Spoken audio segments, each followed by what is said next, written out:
तो एवरीवन, स्वागत है आप सभी का अपने यूट्यूब चैनल RWT ऑफिशियल पर। तो साथियों, अगर आप यूपी पुलिस कांस्टेबल री एग्ज़ाम की तैयारी कर रहे हैं तो इस प्रैक्टिस सेट को ज़रूर लगाना। एग्जामपुर कोचिंग की टीम द्वारा बनाए गए 10 मॉडल पेपर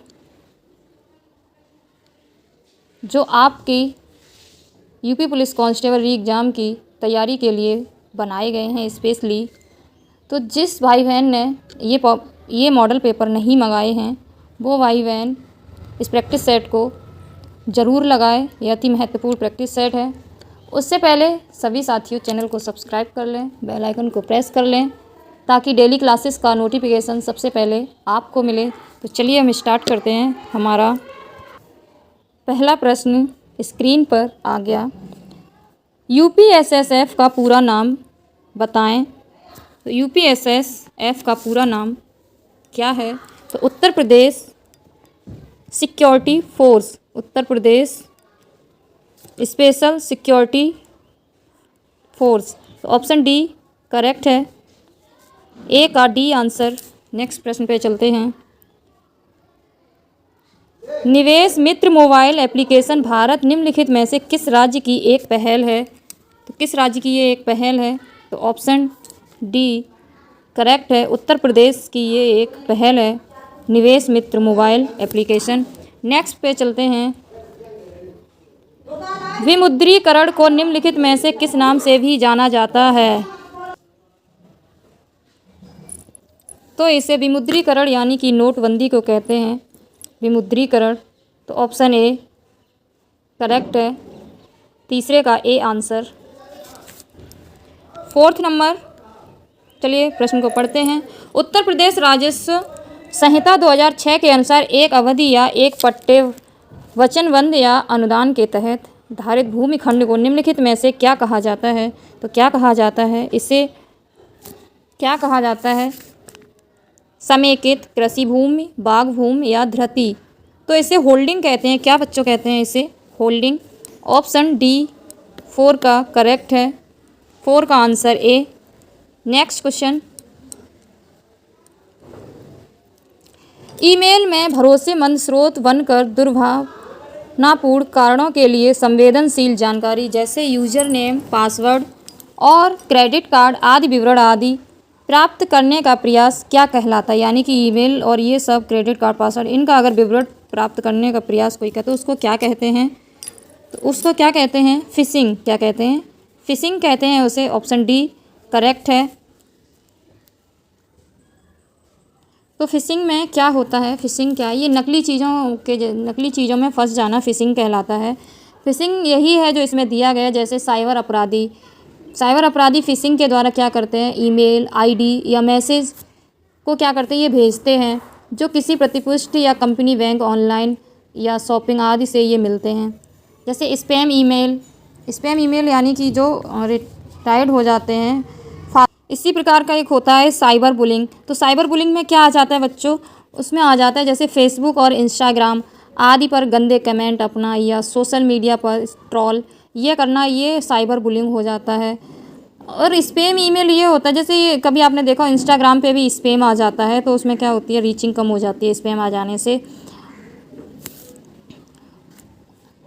हैकिंग क्या होता है? जैसे कि साइबर अपराध में ही है। तो हैकिंग क्या? तो हैकिंग 2 टाइप का होता है, एक ब्लैक है और एक वाइट हैक। तो ब्लैक हैक वो जो व्यक्तिगत लाभ, किसी की कमजोरी का लाभ उठाना, उसे हम ब्लैक हैक बोलते हैं। वाइट हैक जो सरकार के लिए काम करते हैं वो वाइट हैक बोलते हैं।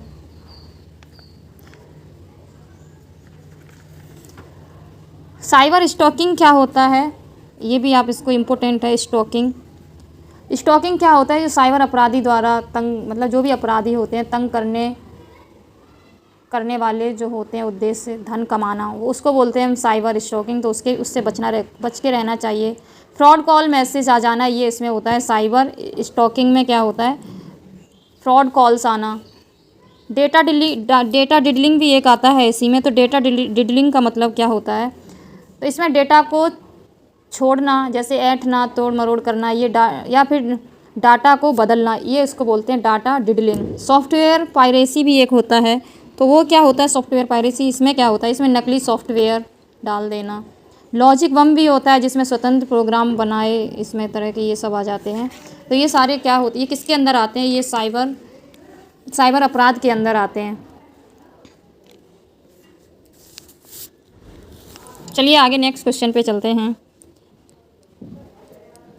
6 नंबर है, टका निम्नलिखित में से किस देश की मुद्रा है। तो टका किसकी मुद्रा है, बांग्लादेश की। बांग्लादेश की मुद्रा क्या है, टका। आगे चलते हैं नेक्स्ट क्वेश्चन पे। निम्नलिखित में से कौन सा वाक्य जीएसटी के लिए सही नहीं है। तो इसमें कौन सा वाक्य है जो जीएसटी के लिए सही। जीएसटी एकल प्रशासन के तहत पूरे देश में एक सामान्य कानून और एक प्रक्रिया नहीं, यही गलत है। ये एक सामान्य प्रक्रिया नहीं और एकल प्रक्रिया नहीं है। जीएसटी एक गत व्यय आधारित कर है, यह सही है। जीएसटी इनपुट टैक्स और क्रेडिट या मूल्य के घटाव के लाभ के साथ एक ही दर पर ये वस्तुओं और सेवाओं दोनों को एक व्यापक उगाही और वसूली करता है, ये सही है। तो इसका जो गलत है वो ए है, तो इसका ऑप्शन जो सही हो जाएगा 7 का ए आंसर है, 7 का ए आंसर। चलिए नेक्स्ट पे चलते हैं। प्रश्न नंबर 8 है, निम्नलिखित में से कौन सा बंदरगाह कच्छ गुजरात में स्थित है। तो कौन सा बंदरगाह कच्छ गुजरात में स्थित है। तो कांडला बंदरगाह है, वो कच्छ गुजरात में स्थित है। Option A will be correct, 8 का ए आंसर। नेक्स्ट प्रश्न पे, श्री अमित यानी हाल ही में श्री अमित शाह ने किस स्थान पर national cooperative dairy federation of India मुख्यालय की आधारशिला रखी है। एनसीडीएफआई की आधारशिला कहाँ रखी है, आनंद, जयपुर, बेंगलुरु, गांधीनगर। तो क्या हो जाएगा इसमें सही, आप लोग लगाया करिए, आंसर किया करिए, आप बताया करिए कि आपका कितना स्कोर जा रहा है, कमेंट में मुझे लिख के भेजना। 9 का जो आंसर है वो है डी यानी गांधीनगर, 9 का आंसर ए। चलिए नेक्स्ट पे चलते हैं। 10, निम्नलिखित में से कौन सा पुरस्कार सहकारी और दुग्ध उत्पादक कंपनियों को आगे बढ़ाने और प्रतिस्पर्धी भावना पैदा करने के लिए प्रेरित करने हेतु है। यानी कि इसमें कौन सा पुरस्कार है जो सहकारी और दुग्ध उत्पादक कंपनियों को आगे बढ़ाने और प्रतिस्पर्धी भावना पैदा करने के लिए प्रेरित करता है। तो इसमें कौन सा पुरस्कार है, राष्ट्रीय गोपाल रत्न पुरस्कार। कौन सा है, राष्ट्रीय गोपाल रत्न पुरस्कार, यानी option A will be correct, 10 का ए आंसर। नेक्स्ट है 11 नंबर, केंद्रीय मंत्रिमंडल ने हाल ही में भारत और निम्नलिखित में से किस देश के बीच प्रवासन और गतिशील समझौता की मंजूरी दी है। तो ये करंट का क्वेश्चन है, केंद्रीय मंत्रिमंडल ने कौन से किसकी मंजूरी दी, किस देश ने प्रवासन और गतिशीलता की मंजूरी दी है। तो 11 का जो आंसर है वो है बच्चों इटली। क्या है, इटली ने ये मंजूरी दी है, यानी कि ऑप्शन ए इटली, यानी कि ऑप्शन बी सही है, 11 का बी। आप उस पर ध्यान दिया करिए, जो मैं बोलती हूँ आप उस पर ज़रूर ध्यान देना, क्योंकि अगर कभी मैं लिखने में अगर गलती कर देती हूँ कि इसका बी और बी की जगह ये लिख जाए, तो उस पर ध्यान नहीं देना। मैं क्या बोलती हूँ, बोलती हमेशा सही हूँ। और बच्चों अपनी सेल्फ स्टडी को और अच्छे से कर दीजिए और बेहतर कर दीजिए। जब आप अगर जहाँ 2 घंटे पढ़ते थे वहाँ आप 4 घंटे पढ़िए। सेल्फ स्टडी बहुत ज़रूरी है किसी भी एग्ज़ाम को क्रॉस करने के लिए। कोई भी एग्ज़ाम आपको क्रैक करना है तो उसमें सेल्फ स्टडी का बहुत ही बड़ा योगदान रहता है। तो आप सेल्फ स्टडी ज़रूर करिएगा और प्रैक्टिस सेट भी ये साथ में लगाइए, क्योंकि ये इससे आपको पता ये चलेगा कि आपकी तैयारी किस हद तक है।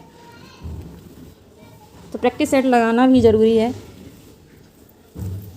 चलिए, हाल ही में भारतीय नौसेना का fast attack craft INS Kabra निम्न में से किस स्थान पर पहुंचा है। तो भारतीय नौसेना का फास्ट अटैक क्राफ्ट INS, क्या बोलते हैं सिर्फ INS, भारतीय नौसेना का फास्ट अटैक क्राफ्ट किस स्थान पर पहुंचा है। तो 12 का कोलंबो श्रीलंका में पहुंचा, यानी ऑप्शन ए आंसर, 12 का ए। निम्नलिखित में से कौन खुदाई खिदमतगार का संस्थापक है। कौन खुदाई खिदमतगार का संस्थापक है। खान अब्दुल गफ्फार खान। कौन है, खान अब्दुल गफ्फार खान। तो 13 का ए आंसर। नेक्स्ट, निम्नलिखित में से किसने हाल में कोच्चि लक्षद्वीप द्वीप समूह सबमरीन ऑप्टिकल फाइबर कनेक्शन का उद्घाटन किया है? तो किसने ऑप्टिकल फाइबर कनेक्शन का उद्घाटन किया है? तो 14 का आंसर क्या है? Doctor S Jaishankar, Shri Rajnath Singh, Shri Amit Shah. तो इन तीनों ने नहीं, श्री नरेंद्र मोदी ने ऑप्टिकल फाइबर कनेक्शन का उद्घाटन किया है। तो 14 का डी आंसर, 14 का डी आंसर। नेक्स्ट पे चलते हैं। अब यहाँ से हिंदी के प्रश्न हैं, इसके बाद में जीएस के क्वेश्चन हैं, क्योंकि उन सर ने ये वाला प्रैक्टिस सेट ऐसे ही बनाया, एक साथ नहीं रखे हैं। तो यहाँ 14 हैं, 14 के अगले जितने भी हैं वो बाद में हैं। 38 क्वेश्चन हैं जीके के। निम्नलिखित में से किस विकल्प में सभी शब्द तत्सम हैं? तो किस विकल्प में सभी शब्द तत्सम हैं? तो किस में है? नव्य, स्वर्णकार, पलंग, पीला, डंडा, नाक, ये सारे तद्भव हैं। तो ये सारे ऑप्शन सी के तत्सम है, नव्य और स्वर्णकार। 15 का ऑप्शन सी करेक्ट। आगे चलते हैं। ये मैं प्रैक्टिस सेट आप लोगों को इसलिए करा रही हूँ कि आप लोगों को भी इसका फ़ायदा मिले, जिसने नहीं खरीद पाया। बस आपकी हेल्प करने के लिए ही मैंने आपको ये पढ़ाया है, प्रैक्टिस सेट भी ये लगवाया है। नलिन और राजीव शब्द निम्नलिखित में से किस शब्द के पर्यायवाची हैं? तो ये किस शब्द के पर्यायवाची हैं? 16 का आंसर जो है नलिन। नलिन किसका है? कमल का है। ऑप्शन डी करेक्ट है। 16 का आंसर कौन सा है? 16 का आंसर डी। Next 17 number. पूर्व और उत्तर के बीच की दिशा इस वाक्यांश के लिए एक शब्द निम्नलिखित में से कौन सा है? तो ये बहुत ही इम्पोर्टेंट है, ये पूछ लिया जाता है कि कभी, अभी इसमें किसकी पूछ लिए? पूर्व और उत्तर की इसमें पूछी है, कभी उत्तर किसी भी कोई भी दिशा पूछ सकता है। पूर्व पश्चिम पूछ ले, उत्तर दक्षिण पूछ ले।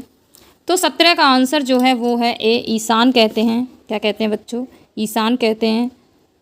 पूर्व और उत्तर के बीच की दिशा ईशान। नेक्स्ट क्वेश्चन पे चलते हैं। किस विकल्प में शब्द श्रुत सम भिन्नार्थक का सही अर्थभेद है? तो सही अर्थभेद किस युग्म का है? तो 18 का आंसर क्या हो जाएगा? विष। तो विष क्या होता है? विष धन होता है और एक विष क्या होता है? जहर। तो ऑप्शन डी करेक्ट है, 18 का डी। आगे चलते हैं। निम्नलिखित में से किस विकल्प में शुद्ध, तो इसमें शुद्ध वाक्य बताना है। तो 19 का, चलिए इसका आंसर दीजिए। वह ऑफिस में बैठा मेरी प्रतीक्षा कर रहा है, दीन दुर्बलों को प्यार करना मानवता है। तो ऑप्शन बी इसका यही सही हो जाएगा, 19 का बी आंसर, 19 का बी। चलिए नेक्स्ट पे चलते हैं। निम्नलिखित में से पुल्लिंग शब्द का चयन कीजिए। तो बच्चों इसमें पुल्लिंग शब्द का हमें चयन करना है। 4 ऑप्शन दिए गए, उसमें से पुल्लिंग शब्द कौन सा है? पराधीनता, अजय, वायन, मुद्रिका, विहार। तो 20 का क्या हो जाएगा? बिहार। बिहार क्या है? ये पुल्लिंग शब्द है। ऑप्शन डी करेक्ट है, 20 का। नेक्स्ट है 21 नंबर। निम्नलिखित में से किस शब्द का प्रयोग एक वचन में हुआ है? तो हस्ताक्षर का तो हमेशा बहुवचन में होता है। दर्शन, प्राण, प्राण का भी बहुवचन में ही हमेशा होता है। लेकिन सोना, दर्शन का भी बहुवचन में होता है, लेकिन सोना क्या है? ये एक वचन है। सोना एक वचन है। आगे चलते हैं। जैसा कि मैंने आपको बताया कि अभी ये हिंदी और सामान्य ज्ञान के पोर्शन सॉल्व कर लेंगे। इसके जैसे ही ये ख़त्म हो जाएगा वैसे ही हम रीजनिंग का पोर्शन स्टार्ट करेंगे। रीजनिंग के प्रैक्टिस सेट इसका पूरा करवाएंगे। रीजनिंग के साथ साथ उसमें जो कंप्यूटर का पोर्शन है वो भी करा देंगे। तो इसके बाद रीजनिंग का ही कराएंगे। तो बच्चों डेली क्लास देखना, गैप नहीं करना। चलिए प्रश्न को करते हैं। ईश्वर दया करो रेखांकित शब्द में कौन सा कारक है? ईश्वर दया करो रेखांकित शब्द में, तो हे ईश्वर दया करो, तो इस ये क्या है? संप्रदान कारक, संबोधन कारक, कड़र। तो ये संबोधन कारक है, यानी 22 का ए सही है, 22 का ए। नेक्स्ट, निम्नलिखित में से तद्भव शब्द कौन सा है? ताप, काज, शांति, जल्दी। तो क्या है इसमें? काज। काज क्या है? तद्भव है, लेकिन ताप, शांति और जल्दी ये तीनों तत्सम है। नेक्स्ट है 24 नंबर। नेक्स्ट है अभिभाषण शब्द में कौन सा उपसर्ग है? तो अभी तो क्या है? Option C will be correct. 24 का सी अभी उपसर्ग है इसमें। 25 में क्या है? अभिभाषण।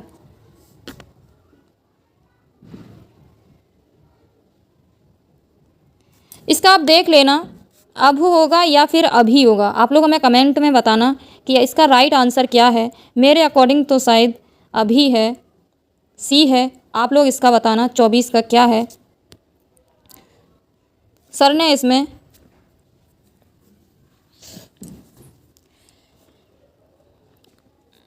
आप लोग हमें बताना कौन सा सही है, 24 का कौन सा ऑप्शन है। चलिए नेक्स्ट पे चलते हैं। रक्त रंजित शब्द में कौन सा समास है? रक्त रंजित में तो 25 का आंसर क्या हो जाएगा? 25 का आंसर ए है, तत्पुरुष समास। क्या हो जाएगा? तत्पुरुष समास। नहीं, इसका आंसर अभी ही होगा, क्योंकि अभी उपसर्ग अभी प्लस भाषण से ही अभी भाषण बना है। तो राइट आंसर इसका सी ही है बच्चों। रक्त रंजित शब्द में कौन सा है? तो ये मैंने अभी आपको बता दिया। रक्त रंजित में जो समास है वो है तत्पुरुष समास है। 25 का ए आंसर। 26 क्यों कब कौन से सर्वनाम, क्यों कब कौन से सर्वनाम का उदाहरण है? तो ये किसका सर्वनाम का ये उदाहरण है? तो 26 का आंसर है जो वो है, तो ये किसका है?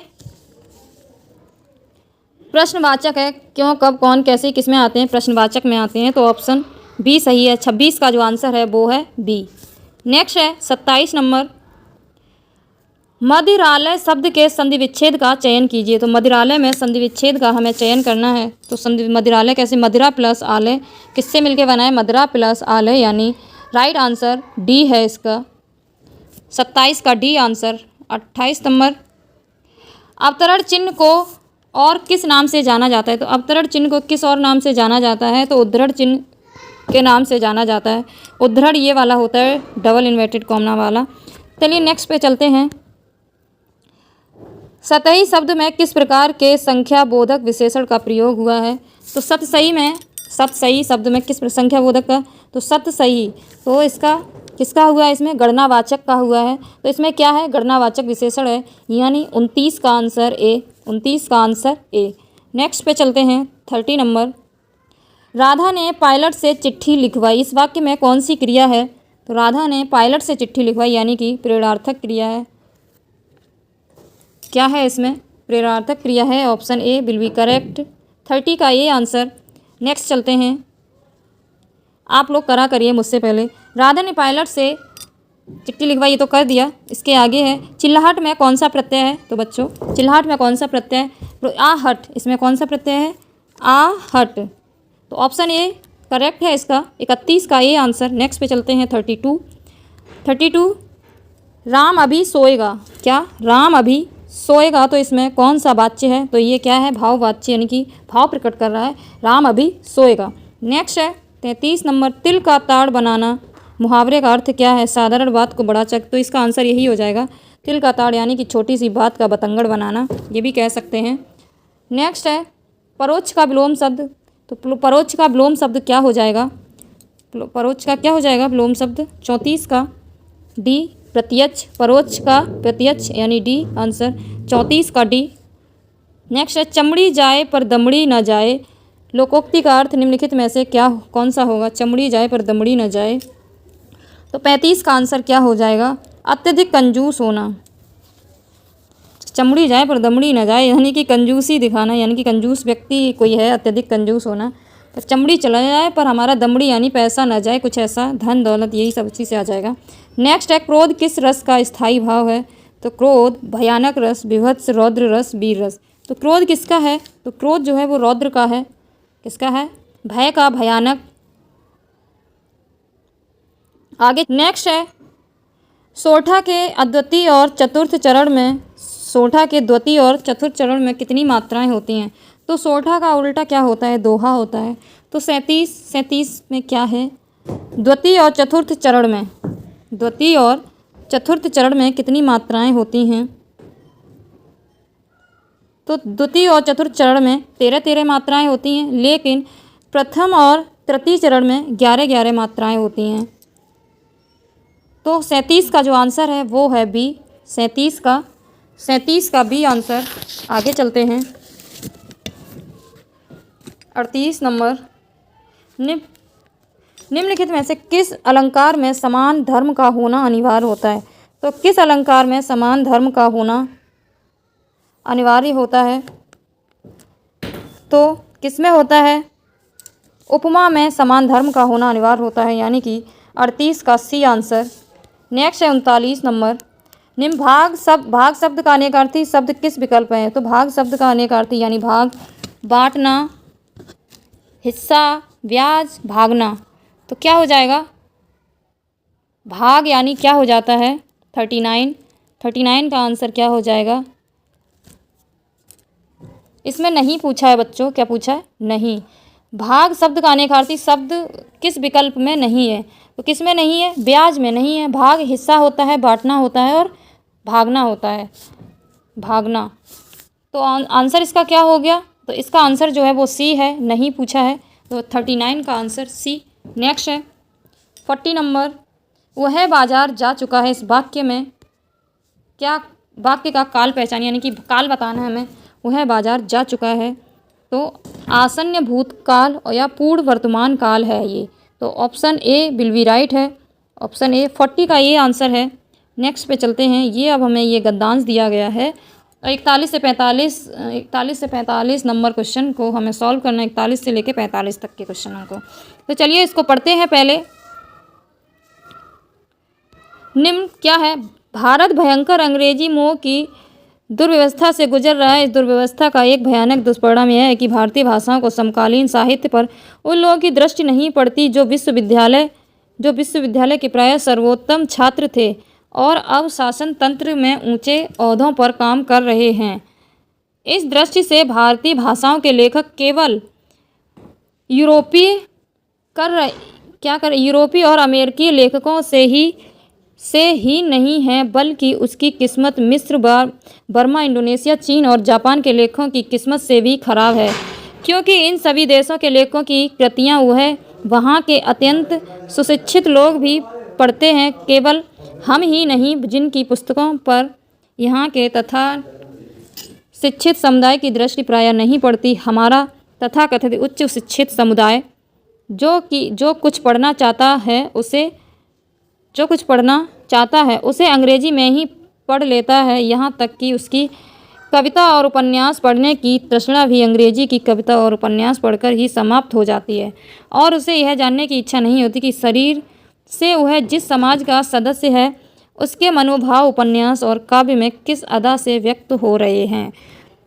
तो चलिए इसके क्वेश्चंस को सॉल्व करते हैं। भारतीय लेखकों की किस्मत खराब है क्योंकि उनकी पुस्तकों के यहाँ के नागरिक गर्व योग्य नहीं मानते, वे अपनी बात भारतीय शिक्षित पाठकों तक पहुँचा नहीं पाते, वे अपनी भाषा साहित्य को पढ़कर अपने समाज का हालचाल नहीं जानते, वे अपनी भाषा में लिख नहीं सकते। तो 41 का क्या आंसर हो जाएगा बच्चों? वे अपनी बात भारतीय शिक्षित पाठकों, क्या हो जाएगा इसका आंसर? 41 का बी हो जाएगा, अपनी बात भारतीय शिक्षित पाठकों तक पहुंचा नहीं पाते। तो 41 का आंसर क्या है? बी है। नेक्स्ट है उपर्युक्त शीर्षक दीजिए। तो 42 का आंसर क्या हो जाएगा?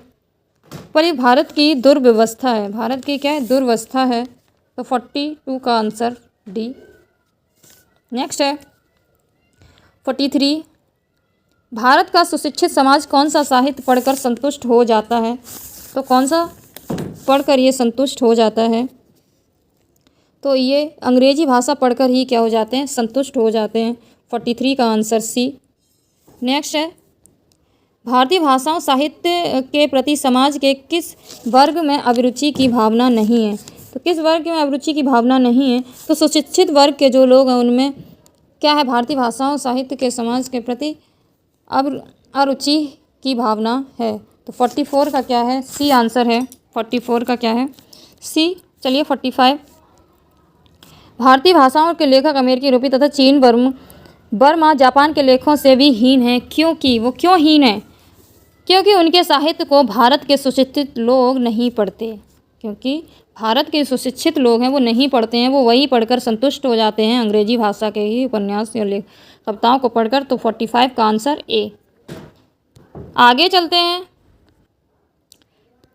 मीराबाई किसकी शिष्या थी? तो मीराबाई किसकी? संत रैदास, संत रामदेव, संत एकनाथ, संत तुकाराम। तो मीराबाई किसकी शिष्या थी? किसकी थी बच्चों? तो वो संत रैदास की शिष्या थी मीराबाई। 46 का आंसर बी। नेक्स्ट चलते हैं 47। निम्नलिखित में से कौन सी भाषा पश्चिमी हिंदी से संबंध रखती है? तो कौन सी भाषा पश्चिमी हिंदी से संबंध रखती है? तो बांगरू। कौन सी रखती है? बांगरू। ऑप्शन बी करेक्ट है। 47 का आंसर बी। 48 प्रश्न, चलिए पढ़ते हैं। निम्नलिखित में से नहीं कौन से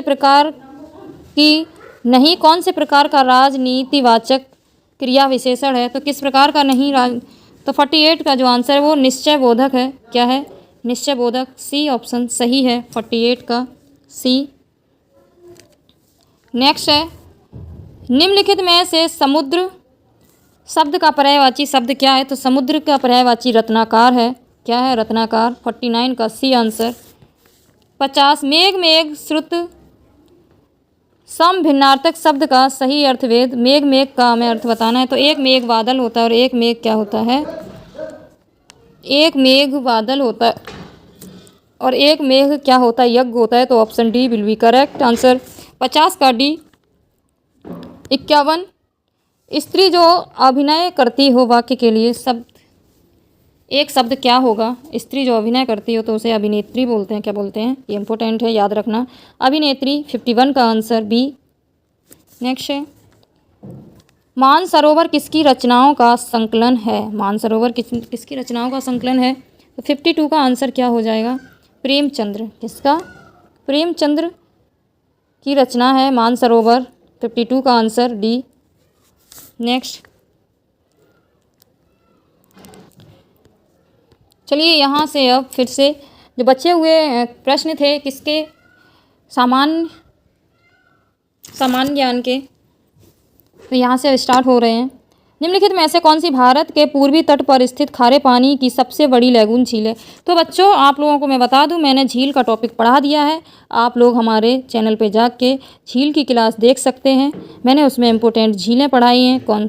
तो आप हमारा झील का टॉपिक अपना पढ़ सकते हैं हमारे चैनल RWT ऑफिशियल की वेबसाइट पे ही, चैनल पे। तो कौन सी सबसे बड़ी लैगून झील है? तो 127 का आंसर क्या हो जाएगा? चिल्का झील जो है वो सबसे बड़ी लैगून झील है खारे पानी की। सबसे बड़ी झील कौन सी है? चिल्का झील। Option A will be correct. 127 का answer A.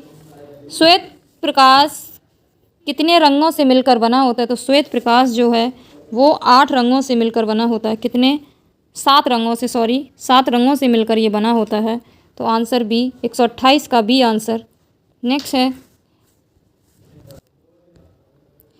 Great Barrier Reef निम्नलिखित में से किस देश के तट पर स्थित है? तो ये किस देश के तट पर स्थित है?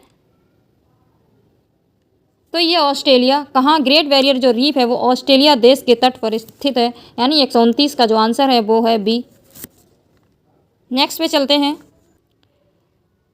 चलिए प्रश्न को पढ़ते हैं। 1946 में भारत की संविधान सभा के अध्यक्ष कौन थे? 1946 में संविधान सभा के अध्यक्ष कौन थे? तो 130 का आंसर दीजिए। तो डॉक्टर राजेंद्र प्रसाद जो थे 1946 में भारतीय संविधान सभा के क्या थे? ये अध्यक्ष थे। नेक्स्ट पे चलते हैं। प्रयाग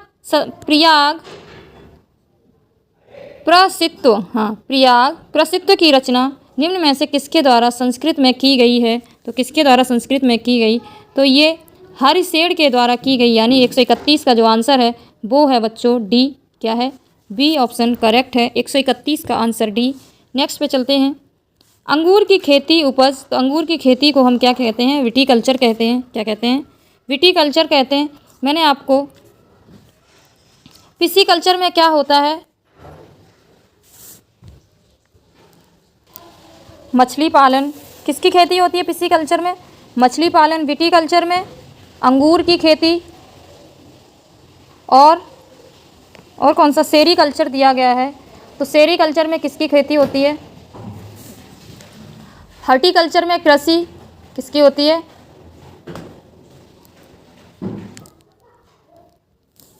सेरीकल्चर में रेशम की खेती होती है, रेशम के कीड़ों की खेती। चलिए नेक्स्ट पे चलते हैं।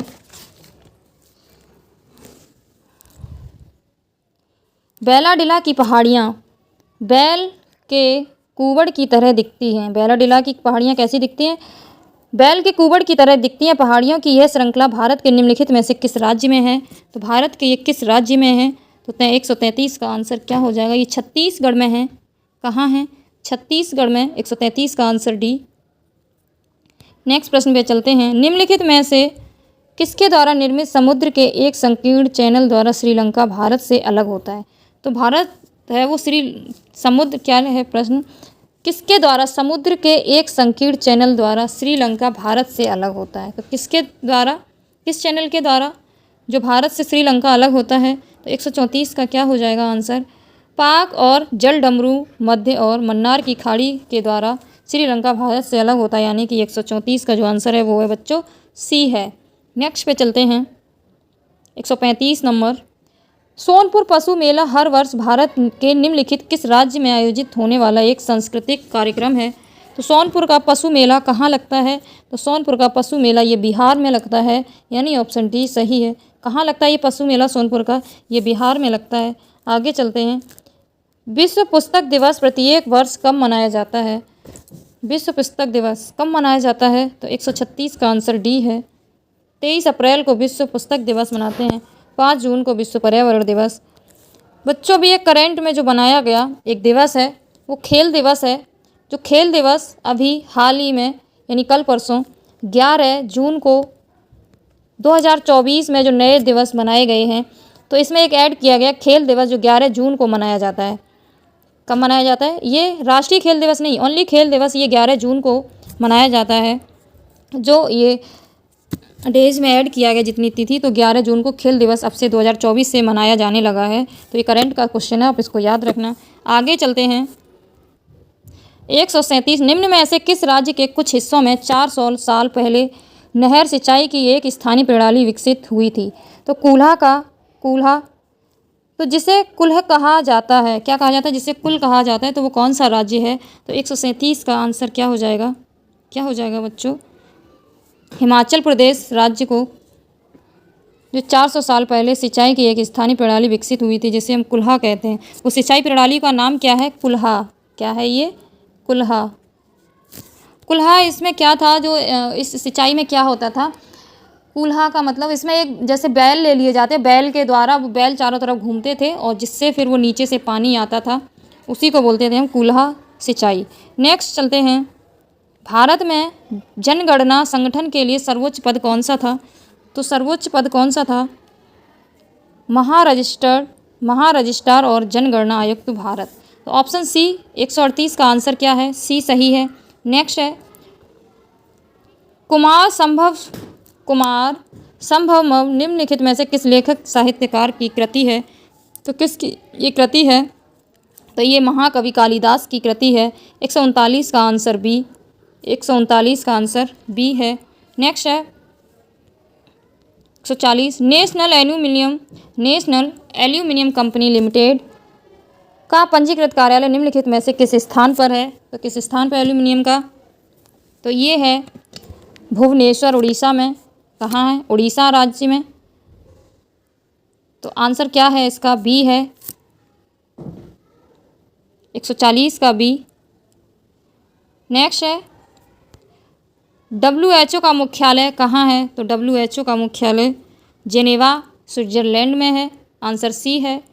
नेक्स्ट है 142 किसी देश की शहरी क्षेत्रों में रहने वाली आनुपातिक जनसंख्या में वृद्धि को निम्नलिखित में से क्या कहा जाता है? तो क्या कहते हैं उसे हम?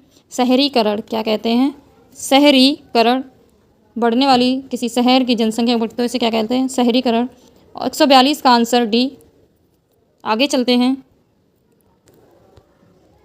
उत्तर प्रदेश में स्थित भदोही निम्न में से किस कला के लिए प्रसिद्ध है? तो भदोही किस कला के लिए प्रसिद्ध है? तो 143 का आंसर क्या हो जाएगा?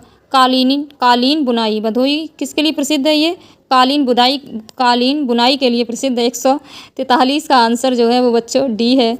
नेक्स्ट पे चलते हैं। आप लोग मन लगा के पढ़ाई करना। मैं आपको जैसे ही महाभारत सीरीज़ के मेरे पास आ जाएगी, तो वैसे ही मैं आपको वो भी करा दूँगी। निम्नलिखित में से कौन सा उत्तर प्रदेश का राज्य वृक्ष है? उत्तर प्रदेश का राज्य वृक्ष कौन सा है? बांस, बरगद, 5 अशोक। तो क्या है? अशोक जो है उत्तर प्रदेश का राज्य वृक्ष है। सुरहा ताल प्रसिद्ध अभयारण्य है। सुरहा ताल प्रसिद्ध अभयारण्य है, जिसमें साइबेरिया और अन्य ठंडे क्षेत्रों से कई प्रवासी पक्षी भी आते हैं। उत्तर प्रदेश के निम्नलिखित किस जिले में तो प्रवासी पक्षी जो आते हैं, ये पिछली बार पूछा भी गया था। तो ये कौन सा है जिला? तो वो है बलिया जिला। कौन सा है? बलिया जिला, यानी ऑप्शन डी सही है इसका, 145 का डी। नेक्स्ट है, निम्नलिखित में से कौन सा सोशल मीडिया प्लेटफॉर्म पेशेवर नेटवर्किंग और नौकरी तलाशने के लिए सबसे उपयुक्त? इंस्टाग्राम या स्नैपचैट, फेसबुक या लिंक्डइन? लिंक्डइन। तो कौन सा है? 146 का। तो लिंक्डइन है, जो जैसे सरकारी result.com इन ऐसे देखते हैं ना, उस पर वेबसाइट जो है। मथुरा निम्नलिखित में से किसकी जन्मस्थली जिसे ब्रजभूमि के नाम से भी जाना जाता है? तो भगवान कृष्ण की है, ये तो सबको पता होगी। 147 का आंसर क्या है? सी है। चलिए आगे चलते हैं। अकबर का मकबरा निम्न में से किस स्थान पर है? तो अकबर का मकबरा किस स्थान पे है बच्चों? तो ये सिकंदरा में है, 148 का आंसर डी। आगे चलते हैं। 149, निम्नलिखित में से उत्तर प्रदेश का कौन सा प्रसिद्ध लोक नृत्य जो धान मक्के की खेती के दौरान किया जाता है? तो वो कौन सा लोक नृत्य है? तो 149 का जो लोक नृत्य है वो हुरका बैल। क्या है? हुरका बैल, यानी ऑप्शन बी सही है। नेक्स्ट पे चलते हैं। 149 का आंसर बी, हुरका बैल। नेक्स्ट है, कजरी उत्तर प्रदेश का ही डांस है, चरकुला भी उत्तर प्रदेश का है, और रसिया भी उत्तर प्रदेश का डांस है। बनारस हिंदू विश्वविद्यालय की स्थापना पंडित मदन मोहन मालवीय ने निम्नलिखित में से किसके सहयोग से की थी? तो किसके सहयोग से की थी इन्होंने? डॉक्टर एनी बेसेंट के सहयोग से की थी। 150 का आंसर क्या है बच्चों? ए है। तो पूरा प्रैक्टिस सेट सॉल्व हो गया है। अब हम आपको मिलेंगे अपनी नेक्स्ट वीडियो में नेक्स्ट टॉपिक के साथ। और बच्चों, आप अपनी तैयारी अच्छे से करते रहिएगा। एग्ज़ाम बहुत जल्द आने वाला है, कभी भी हो सकता है। तो best of luck. Thank you.